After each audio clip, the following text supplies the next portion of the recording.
হরে কৃষ্ণ বন্ধুরা, তোমরা সবাই কেমন আছো? আশা করি গোবিন্দের কৃপায় তোমরা সবাই ভালো আছো। তো আজকে নিয়ে এসেছি একাদশী, সামনেই একাদশী। আজ হচ্ছে কত তারিখ? আজ 13 তারিখ। তো সামনে 16 তারিখে একাদশী। তো সেই জন্য তোমাদের কাছে একাদশীর যে নিয়ম নিয়ম নয় বলবো, নিয়ম ভগবান কাউকে নিয়মের বাঁধনে বাঁধেনি। ভগবান সবসময় বলেছে তোমরা নিঃস্বার্থভাবে আমাকে ভালোবাসো। প্রেম যদি করতে হয় আমার সাথে করো, আনন্দ যদি করতে হয় আমাকে নিয়ে করো, মনের যত শখ আছে আমাকে দিয়ে পূরণ করো। তো ভগবানের সঙ্গেই আমাদের সব কিছু নিয়ে চলা উচিত। এই হচ্ছে আমাদের চলাকালীন। তো চলো, আজকের হচ্ছে আমি বলবো যে যখন আমরা কোনো কিছু গ্রন্থ পাঠ করব, আগে আমাদেরকে গুরুদেবের স্মরণ করা উচিত। তো আমাদের প্রভুপাদের যে মন্ত্র, তো তোমরা যারা গোবিন্দর চরণে আছো, যারা প্রভুপাদের গ্রন্থ পাঠ করো, অবশ্যই প্রভুপাদকে স্মরণ করবে। আর এমন কিছু দাম নেয় না, কমই দাম নেয়। প্রভুপাদের ছোট আলেখ্য পাওয়া যায়, তোমরা নিয়ে এসে ঘরে প্রভুপাদের সেবা করতে পারো। আর মনের যত আশা আকাঙ্ক্ষা থাকবে প্রভুপাদকে জানাবে, তোমাদের অবশ্যই পূরণ করবে। কিছু কিছু জায়গায় আমরা খুব ভুল ত্রুটি করে ফেলি, তো সেই জন্য আমাদের যাতে ভুল ত্রুটি না হয় সেই জন্য আমাদের সব ব্যবস্থা করতে হয়। এগুলো প্রভুপাদের খুবই আমাদের গুরুত্বপূর্ণ সেই হচ্ছে। তো চলো, নমো বিষ্ণুপাদায় কৃষ্ণ পৃষ্ঠায় ভূতলে শ্রীমতে ভক্তি বেদান্ত স্বামিনীতি নামিনে নমস্তে সরস্বতী দেবী গৌরবাণী প্রচারিণে নির্বিশেষ শূন্যবাদী পাশ্চাত্যেশ্বতারিণে। জয় জগৎগুরু শিল প্রভুপাদ কি জয়। জয় শ্রীকৃষ্ণ চৈতন্য প্রভু নিত্যানন্দ শ্রী অদ্বৈত গদাধর শিবাসাদি গৌর ভক্তবৃন্দ। হরে কৃষ্ণ কৃষ্ণ কৃষ্ণ হরে হরে, হরে রাম রাম রাম হরে। জয় রাধা মাধব কি জয়। তো এটা হচ্ছে আমাদের গৌরাত্ম মাস। গৌরাত্ম হচ্ছে আমাদের সাল আর কি। তো সাল যেরকম আমাদের বাংলা সাল আছে, ইংরেজি সাল আছে, সেরকম গৌরাত্ম হচ্ছে বাংলা সাল আছে। তো সেই হচ্ছে রাধা মাধবের সাল। সেখানে রাধা মাধবের যে নাম যে আছে, শ্রীধর আছে, ঋষিকের আছে। যেরকম আমরা দাদর সঙ্গে যে আমরা যখন তিলক টানি, তো দাদর সঙ্গে তিলকের নাম আছে।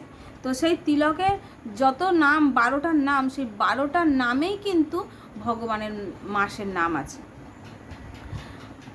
তো এখানে যেরকম বৈশাখ, জ্যৈষ্ঠী, জানুয়ারি, ফেব্রুয়ারি সব কিছু। তো এই কারণে তোমাদেরকে শোনাই, যাতে তোমরাও জানা দরকার তোমাদের। তো সেই জন্য তোমাদের সঙ্গে শেয়ার করি। তোমরা কিছু মনে করলে যদি আমার ভুল হয়ে থাকে আমাকে ক্ষমা করে দিও। আর সব থেকে বড় কথা হচ্ছে, আমি জানি আমার অনেক বড় বড় ভুল তোমরা ক্ষমা করে দিচ্ছ।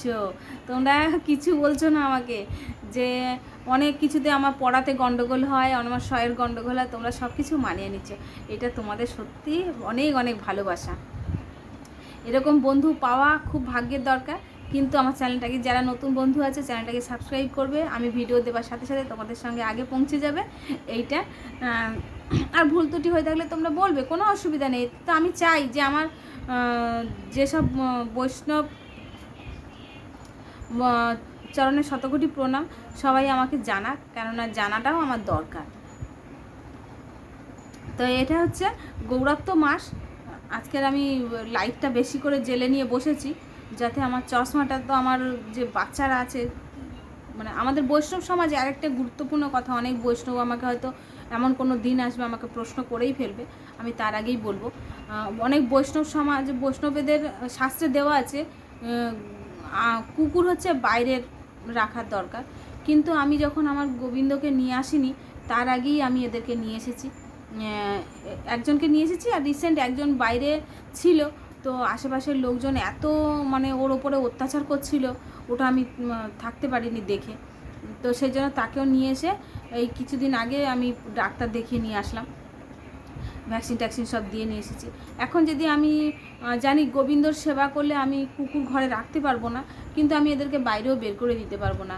এই যুগের পরিস্থিতি এতটাই খারাপ হয়ে গেছে যে তারা কুকুরের সঙ্গে এক একটা মানুষ এত খারাপ ব্যবহার করে, আমার খুব কষ্ট লাগে।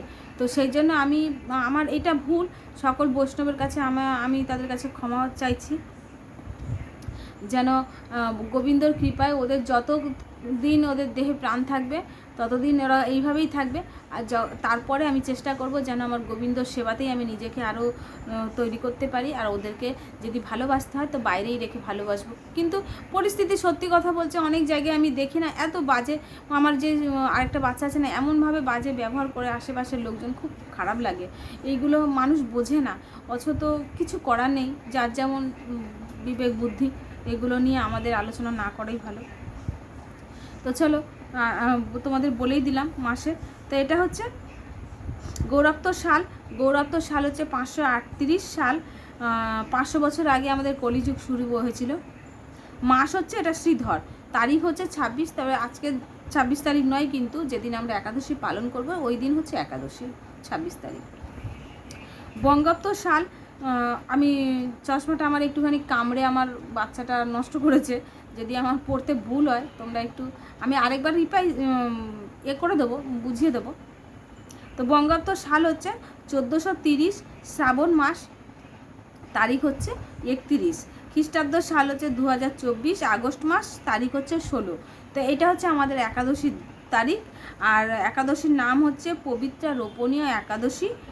উপবাস করবেন ওই দিনকে। আবার রাধা গোবিন্দর ঝুলন যাত্রা আরম্ভ হবে। তারা যারা সংসারে, দেখুন সংসার আমাদের এমন পরিস্থিতি হয়, কম বেশির হিসাব করে আমাদের চলতে হয়। তো আমি চাইবো যারা গোবিন্দর সেবা করে, ছোট হোক চাই বড় হোক, গোবিন্দ ঝুলন যাত্রা করাটা খুবই দরকার।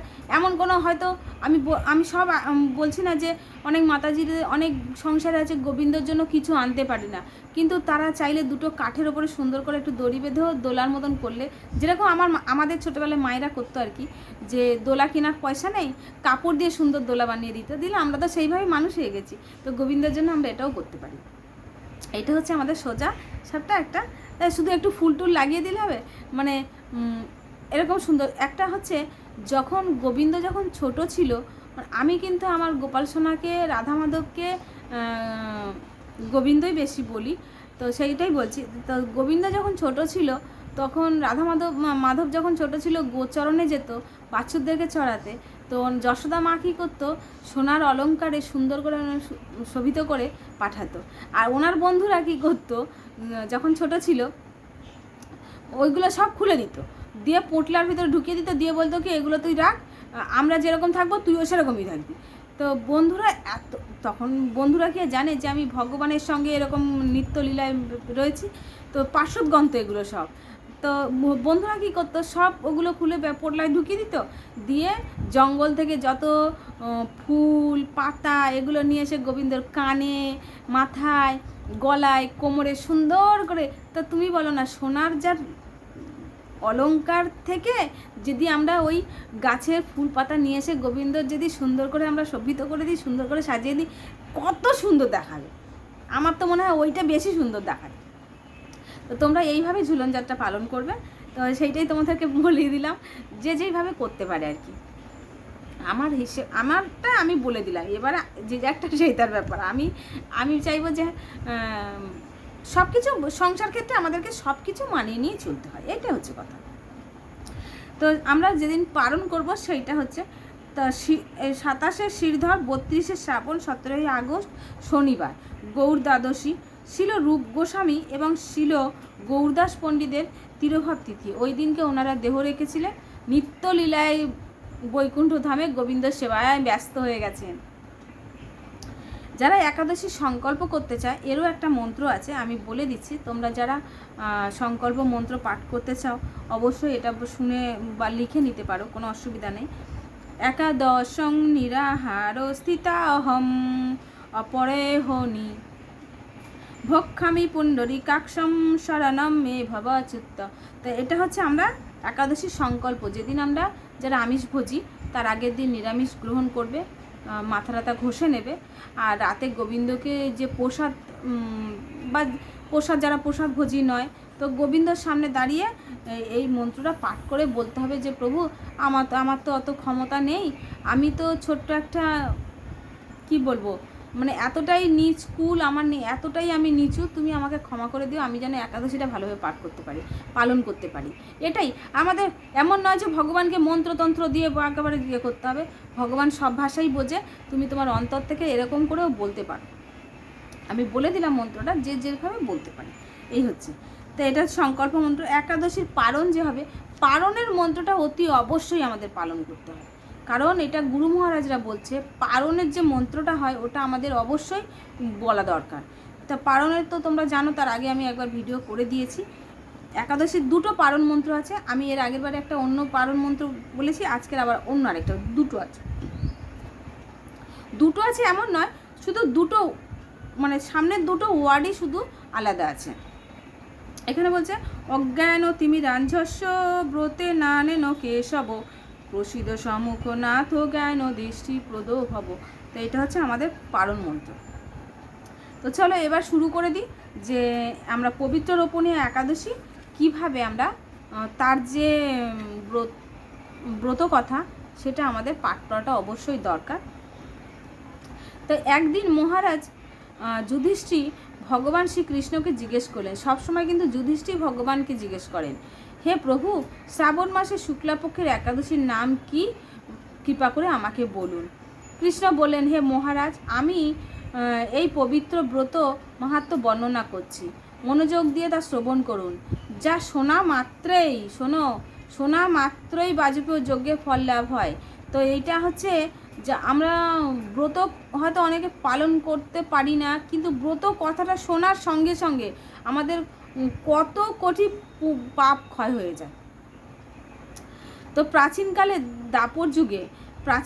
দাপর যুগের এটা দাপর যুগের শুরুতে মহিজিৎ নামে এক বিখ্যাত রাজা ছিলেন। তিনি মাহেশমিত নগরে রাজত্ব করতেন, কিন্তু দুঃখের বিষয় এই যে তার মনে বিন্দুমাত্র সুখ শান্তি ছিল না, কেননা তিনি ছিলেন অপুত্র, কোনো পুত্র ছিল না। তো পুত্রহীনের ইহলোক পরলোক কোথাও সুখ হয় না, এই রূপ চিন্তা করতে করতে বহুদিন কেটে গেল। কিন্তু তবুও পুত্র মুখ দর্শনে রাজা বঞ্চিতই রইলেন। নিজেকে অত্যন্ত দুর্ভাগা মনে করে রাজা চিন্তাগ্রস্ত হলেন। তো প্রজাদের সামনে গিয়ে বললেন, হে প্রজাগণ, তোমরা শোনো, আমি এই জন্মে তো কোনো পাপ করিনি, অন্যায়ভাবে আমার রাজকেও বৃদ্ধি করেনি, ব্রাহ্মণ বা দেবতাদের সম্পদ কখনো আমি গ্রহণ করিনি, উপরম্ভ প্রজাদেরকে পুত্রের মতো পালন করেছি, ধর্ম অনুযায়ী পৃথিবী শাসন করেছি, দুষ্টদের যথানুরাগ দ্বন্দ্ব দিয়েছি, দুষ্টু যারা সজ্জন ব্যক্তিদের যথাযোগ্য সম্মান করতেও কখনো অবহেলা করিনি। তাই হে ব্রাহ্মণগণ, এই প্রকার ধর্মপদ অবলম্বন করা সত্ত্বেও কেন আমার পুত্র লাভ হলো না? এই প্রকার ধর্মপদ অবলম্বন করা কিভাবে আমি করব, এটা জিজ্ঞেস করছে ব্রাহ্মণদেরকে। রাজার এই প্রকার কাতর উক্তি শ্রবণে ব্যাধিত রাজ্য ও যুক্ত পুরোহিত ব্রাহ্মণগণ রাজার মঙ্গলের জন্য গভীর বনে ত্রিকালঙ্গ মুনি ঋষির কাছে যেতে মনস্থ করলেন। বনের মধ্যে ঋষিদের আশ্রম সকল দেখতে দেখতে তারা এক মুনির সন্ধান পেলেন।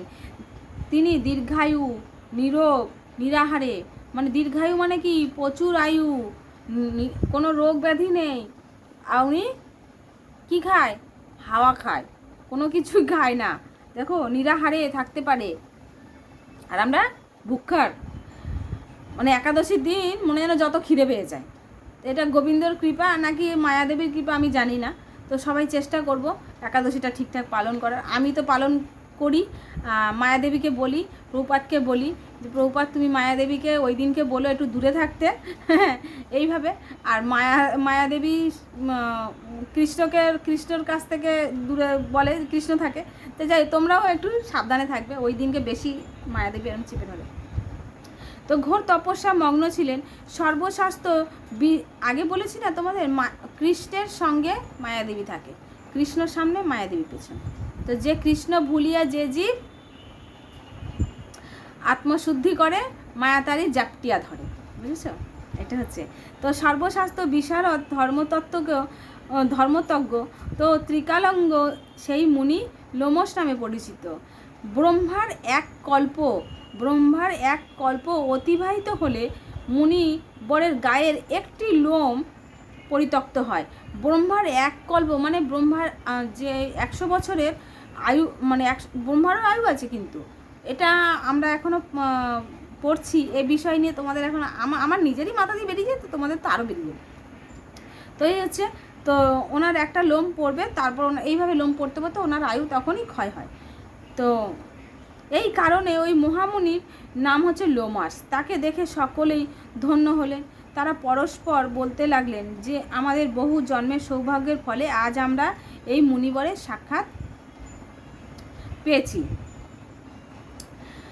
তারপর ঋষিবর তাদের সম্বোধন করে বললেন, কি কারণে আপনারা এখানে এসেছেন এবং কেনই বা আমার এত প্রশংসা করছেন তা স্পষ্ট করে বলুন। আপনাদের যাতে মঙ্গল হয় আমি নিশ্চয়ই তা চেষ্টা করব।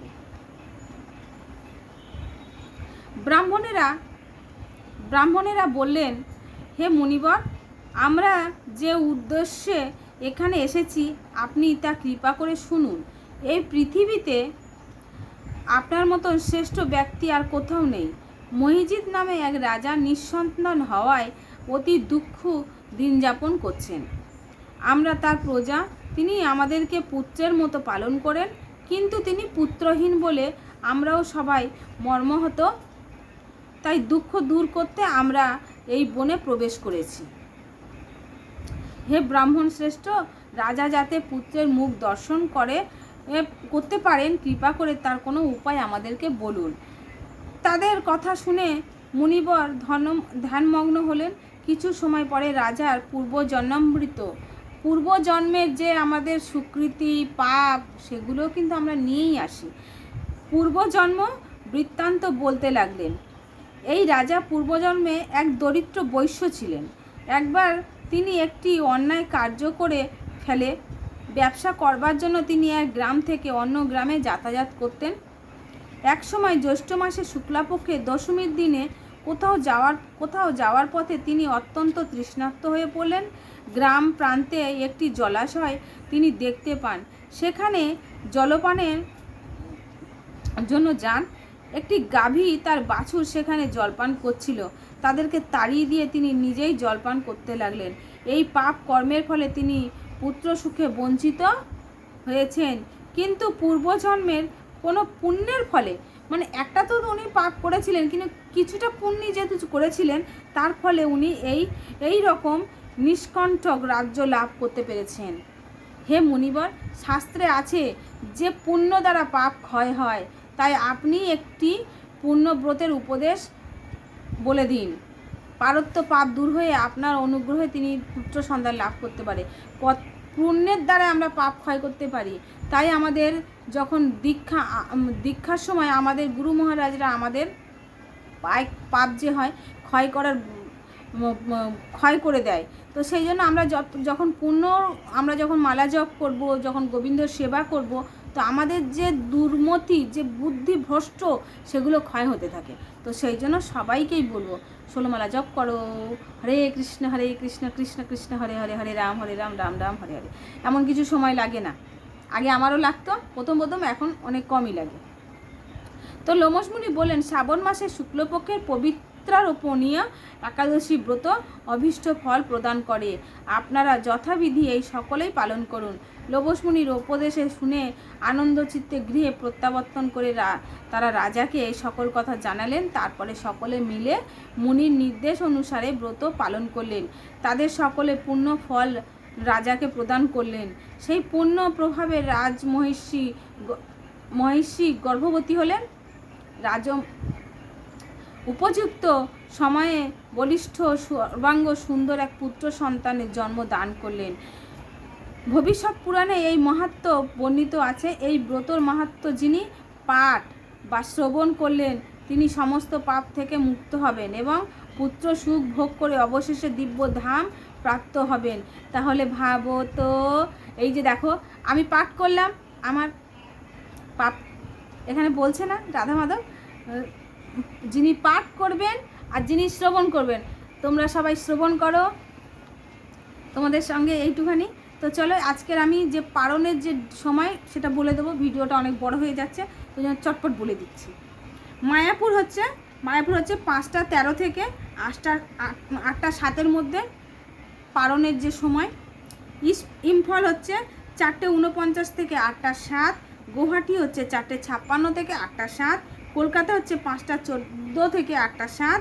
ভুবনেশ্বর হচ্ছে 5টা 27 থেকে 8টা 7, পাটনাতে হচ্ছে 5টা 23 থেকে 8টা 7, কাঠমান্ডু হচ্ছে 5টা 35 থেকে 8টা 22, চেন্নাইতে হচ্ছে 5টা 56 থেকে 8টা 7, নাগপুর হচ্ছে 5টা 52 থেকে 8টা 7, বৃন্দাবন হচ্ছে 5টা 50 থেকে 8টা 7, দিল্লিতে হচ্ছে 5টা 51 থেকে 8টা 7, হায়দ্রাবাদ হচ্ছে 5টা 59 থেকে 8টা 7, ত্রিবান্দ্রম 6টা 14 থেকে 8টা 7, কলম্বো হচ্ছে 6টা 4 থেকে 8টা 7, ব্যাঙ্গালোর হচ্ছে 6টা 7 থেকে 8টা 7, মুম্বাইতে হচ্ছে 6টা 20 থেকে 8টা 7, আহমেদাবাদ হচ্ছে 6টা 18 থেকে 8টা 7, উধমপুর হচ্ছে 5টা 54 থেকে 8টা 7। তো তোমাদের এই বলে দিলাম পালনের সময়, মন্ত্র, সংকল্প মন্ত্র সবাই পালন করো। হরি বল। আজকের ভিডিও এখানেই শেষ করছি। রাধে রাধে।